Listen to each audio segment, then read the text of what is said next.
1 கொரிந்தியர் 15ஆம் அதிகாரம். அன்றியும் சகோதரரே, நான் உங்களுக்கு பிரசங்கித்த சுவிசேஷத்தை மறுபடியும் உங்களுக்கு தெரியப்படுத்துகிறேன். நீங்களும் அதை ஏற்றுக்கொண்டு அதிலே நிலைத்திருக்கிறீர்கள். நான் உங்களுக்கு பிரசங்கித்த பிரகாரமாய் நீங்கள் அதை கைக்கொண்டிருந்தால் அதனாலே நீங்கள் இரட்சிக்கப்படுவீர்கள். மற்றபடி உங்கள் விசுவாசம் விருதாவாயிருக்குமே. நான் அடைந்ததும் உங்களுக்கு பிரதானமாக ஒப்புவித்ததும் என்னவென்றால், கிறிஸ்துவானவர் வேத வாக்கியங்களின்படி நமது பாவங்களுக்காக மரித்து அடக்கம் பண்ணப்பட்டு வேத வாக்கியங்களின்படி 3ஆம் நாளில் உயிர்த்தெழுந்து கேபாவுக்கும் பின்பு 12 தரிசனமானார். அதன் பின்பு அவர் 500 பேருக்கு அதிகமான சகோதரருக்கும் ஒரே வேளையில் தரிசனமானார். அவர்களில் அநேகர் இந்நாள் வரைக்கும் இருக்கிறார்கள். சிலர் மாத்திரம் நித்திரை அடைந்தார்கள்.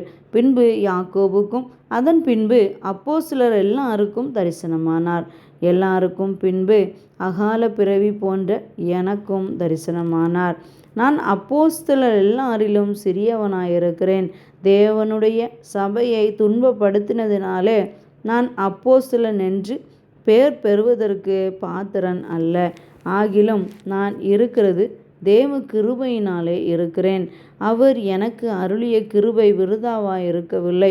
அவர்கள் எல்லாரிலும் நான் அதிகமாய் பிரயாசப்பட்டேன். ஆகிலும் நான் அல்ல, என்னுடனே இருக்கிற தேவ கிருபையே அப்படி செய்தது. ஆகையால் நானாகிலும் அவர்களாகிலும் இப்படியே பிரசங்கித்து வருகிறோம். நீங்களும் இப்படியே விசுவாசித்திருக்கிறீர்கள். கிறிஸ்து மரித்தோரிலிருந்து எழுந்தாரென்று பிரசங்கிக்கப்பட்டிருக்க மரித்தோரின் உயிர்த்தெழுதல் இல்லை என்று உங்களில் சிலர் எப்படி சொல்லலாம்? மரித்தோரின் உயிர்த்தெழுதல் இல்லாவிட்டால் கிறிஸ்துவும் எழுந்திருக்கவில்லையே. கிறிஸ்து எழுந்திருக்கவில்லை என்றால் எங்கள் பிரசங்கமும் விருதா, உங்கள் விசுவாசமும் விருதா. மரித்தோர் உயிர்த்தெழாவிட்டால் தேவன் எழுப்பாத கிறிஸ்துவை அவர் எழுப்பினார் என்று நாங்கள் தேவனை குறித்து சாட்சி சொன்னதினாலே தேவனுக்காக பொய் சாட்சி சொல்லுகிறவர்களாகவும் காணப்படுவோமே. மரித்தோர் உயிர்த்தெழாவிட்டால் கிறிஸ்துவும் எழுந்திருக்கவில்லை. கிறிஸ்து எழுந்திராவிட்டால் உங்கள் விசுவாசம் வீணாயிருக்கும். நீங்கள் இன்னும் உங்கள் பாவங்களில் இருப்பீர்கள். கிறிஸ்துவுக்குள் நித்திரை அடைந்தவர்களும் கெட்டிருப்பார்களே. இம்மைக்காக மாத்திரம் நாம் கிறிஸ்துவின் மேல் நம்பிக்கை உள்ளவர்களாயிருந்தால் எல்லா மனுஷரை பார்க்கிலும் பரிதபிக்கப்படத்தக்கவர்களாயிருப்போம். கிறிஸ்துவோ மரித்தோரிலிருந்து நித்திரை அடைந்தவர்களில் முதல் பலனானார். மனுஷனால் மரணம் உண்டானபடியால் மனுஷனால் மரித்தோரின் உயிர்த்தெழுதலும் உண்டாயிற்று. ஆதாமுக்குள் எல்லாரும் மரிக்கிறது போல கிறிஸ்துவுக்குள் எல்லாரும் உயிர்ப்பிக்கப்படுவார்கள். அவனவன் தான் தன் வரிசையிலே உயிர்ப்பிக்கப்படுவான். முதல் பலனானவர் கிறிஸ்து. பின்பு அவர் வருகையில் அவருடையவர்கள் உயிர்ப்பிக்கப்படுவார்கள். அதன் பின்பு முடிவு உண்டாகும். அப்பொழுது அவர் சகல துரைத்தனத்தையும் சகல அதிகாரத்தையும் வல்லமையையும் பரிகரித்து தேவனும் பிதாவுமாயிருக்கிறவருக்கு ராஜ்யத்தை ஒப்பு கொடுப்பார். எல்லா சத்துருக்களையும் தமது பாதத்திற்கு கீழாக்கி போடும் வரைக்கும் அவர் ஆளுகை செய்ய வேண்டியது. பரிகரிக்கப்படும் கடைசி சத்துரு மரணம். சகலத்தையும் அவருடைய பாதத்திற்கு கீழ்ப்படுத்தினாரே. ஆகிலும் சகலமும் அவருக்கு கீழ்ப்படுத்தப்பட்டதென்று சொல்லி இருக்கும்போது சகலத்தையும் அவருக்கு கீழ்ப்படுத்தினவர் கீழ்ப்படுத்தப்படவில்லை என்பது வெளியரங்கமாயிருக்கிறது. சகலமும் அவருக்கு கீழ்ப்பட்டிருக்கும்போது தேவனே சகலத்திலும் சகலமுமாயிருப்பதற்கு குமாரன் தாமும் தமக்கு சகலத்தையும் கீழ்ப்படுத்தினவருக்கு கீழ்ப்பட்டிருப்பார். மேலும் மரித்தோர் உயிர்த்தெழாவிட்டால் மரித்தவர்களுக்காக ஞானஸ்நானம் பெறுகிறவர்கள் என்ன செய்வார்கள்? மரித்தவர்களுக்காக ஏன் ஞானஸ்நானம் பெறுகிறார்கள்? நாங்களும் ஏன் எந்நேரமும் நாச மோசத்திற்கு ஏதுவாயிருக்கிறோம்? நான் அனுதினமும் சாகிறேன். அதை நம்முடைய கர்த்தராகிய கிறிஸ்து இயேசுவினால் உங்களை குறித்து நான் பாராட்டுகிற மேன்மையை கொண்டு சத்தியமாய் சொல்லுகிறேன். நான் எபேசுவிலே துஷ்ட மிருகங்களுடனே போராடினேன் என்று மனுஷர் வழக்கமாய் சொல்லுகிறேன். அப்படி போராடினதினாலே எனக்கு பிரயோஜனம் என்ன? மரித்தோர் உயிர்த்தெழாவிட்டால் புசிப்போம் குடிப்போம் நாளைக்கு சாவோம் என்று சொல்லலாமே. மோசம் போகாதிருங்கள். ஆகாத சம்பாஷணைகள் நல்லொழுக்கங்களை கெடுக்கும். நீங்கள் பாவம் செய்யாமல் நீதி கேட்க விழித்து கொண்டு தெளிந்தவர்களாயிருங்கள். சிலர் தேவனை பற்றி அறிவில்லாதிருக்கிறார்களே. உங்களுக்கு வெட்கம் உண்டாக இதை சொல்லுகிறேன். ஆகிலும் மரித்தோர் எப்படி எழுந்திருப்பார்கள்? எப்படிப்பட்ட சரீரத்தோடே வருவார்கள் என்று ஒருவன் சொல்வானாகில், புத்தியினனே, நீ விதைக்கிற விதை செத்தால் ஒழிய உயிர்க்க மாட்டாதே. நீ விதைக்கிற போது இனி உண்டாகும் மேனியை விதையாமல் கோதுமை அல்லது மற்றொரு தானியத்தினுடைய வெறும் விதையையே விதைக்கிறாய். அதற்கு தேவன் தமது சித்தத்தின்படியே மேனியை கொடுக்கிறார்.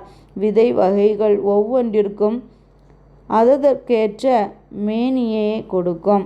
எல்லா மாம்சமும் ஒரே விதமான மாம்சம் அல்ல. மனுஷருடைய மாம்சம் வேற, மிருகங்களுடைய மாம்சம் வேறே, மச்சங்களுடைய மாம்சம் வேறே, பறவைகளுடைய மாம்சம் வேறே.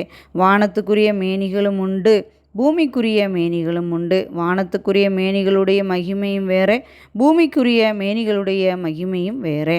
சூரியனுடைய மகிமையும் வேறே, சந்திரனுடைய மகிமையும் வேறே. நட்சத்திரங்களுடைய மகிமையும் வேறே. மகிமையிலே நட்சத்திரத்துக்கு நட்சத்திரம் விசேஷித்திருக்கிறது. மரித்தோரின் உயிர்த்தெழுதலும் அப்படியே இருக்கும். அழிவுள்ளதாய் விதைக்கப்படும் அழிவில்லாததாய் எழுந்திருக்கும். கனவீனம் உள்ளதாய் விதைக்கப்படும் மகிமை உள்ளதாய் எழுந்திருக்கும். பலவீனம் உள்ளதாய் விதைக்கப்படும் பலம் உள்ளதாய் எழுந்திருக்கும். ஜென்ம சரீரம் விதைக்கப்படும் ஆவிக்குரிய சரீரம் எழுந்திருக்கும்.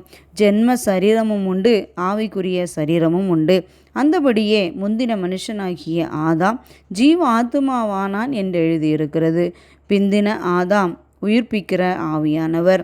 ஆகிலும் ஆவிக்குரிய சரீரம் முந்தினதல்ல, ஜென்ம சரீரமே முந்தினது, ஆவிக்குரிய சரீரம் பிந்தினது. முந்தின மனுஷன் பூமியிலிருந்து உண்டான மண்ணானவன். இரண்டாம் மனுஷன் வானத்திலிருந்து வந்த கர்த்தர். மண்ணானவன் எப்படிப்பட்டவனோ மண்ணானவர்களும் அப்படிப்பட்டவர்களே.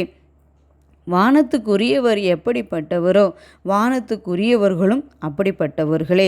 மேலும் மண்ணானவனுடைய சாயலை நாம் அணிந்திருக்கிற போல வானவருடைய சாயலையும் அணிந்து கொள்வோம். சகோதரரே, நான் சொல்லுகிறதென்னவெனில், மாம்சமும் இரத்தமும் தேவனுடைய ராஜ்யத்தை சுதந்தரிக்க மாட்டாது. அழிவுள்ளது அழியாமையை சுதந்தரிப்பதில்லை. இதோ ஒரு இரகசியத்தை உங்களுக்கு அறிவிக்கிறேன். நாம் எல்லாரும் நித்திரை அடைவதில்லை. ஆகிலும் கடைசி எக்காலம் தொனிக்கும்போது ஒரு நிமிஷத்திலே, ஒரு இமைப்பொழுதிலே நாம் எல்லாரும் மறுரூபமாக்கப்படுவோம். எக்காலம் தொனிக்கும். அப்பொழுது மரித்தோர் அழிவில்லாதவர்களாய் எழுந்திருப்பார்கள். நாமும் மறுரூபமாக்கப்படுவோம். அழிவுள்ளதாகிய இது அழியாமையையும் சாவுக்கேதுவாகிய இது சாவாமையும் தரித்து கொள்ள வேண்டும்.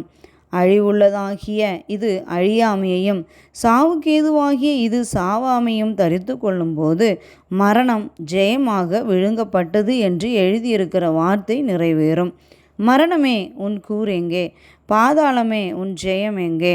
மரணத்தின் கூர் பாவம், பாவத்தின் பலன் நியாயப்பிரமாணம். நம்முடைய கர்த்தராகிய இயேசு கிறிஸ்துவினாலே நமக்கு ஜெயம் கொடுக்கிற தேவனுக்கு ஸ்தோத்திரம். ஆகையால் எனக்கு பிரியமான சகோதரரே, கர்த்தருக்குள் நீங்கள் படுகிற பிரயாசம் விருதாவாயிராதென்று அறிந்து நீங்கள் உறுதிப்பட்டவர்களாயும் அசையாதவர்களாயும் கர்த்தருடைய கிரியையிலே எப்பொழுதும் பெருகிறவர்களாயும் இருப்பீர்களாக.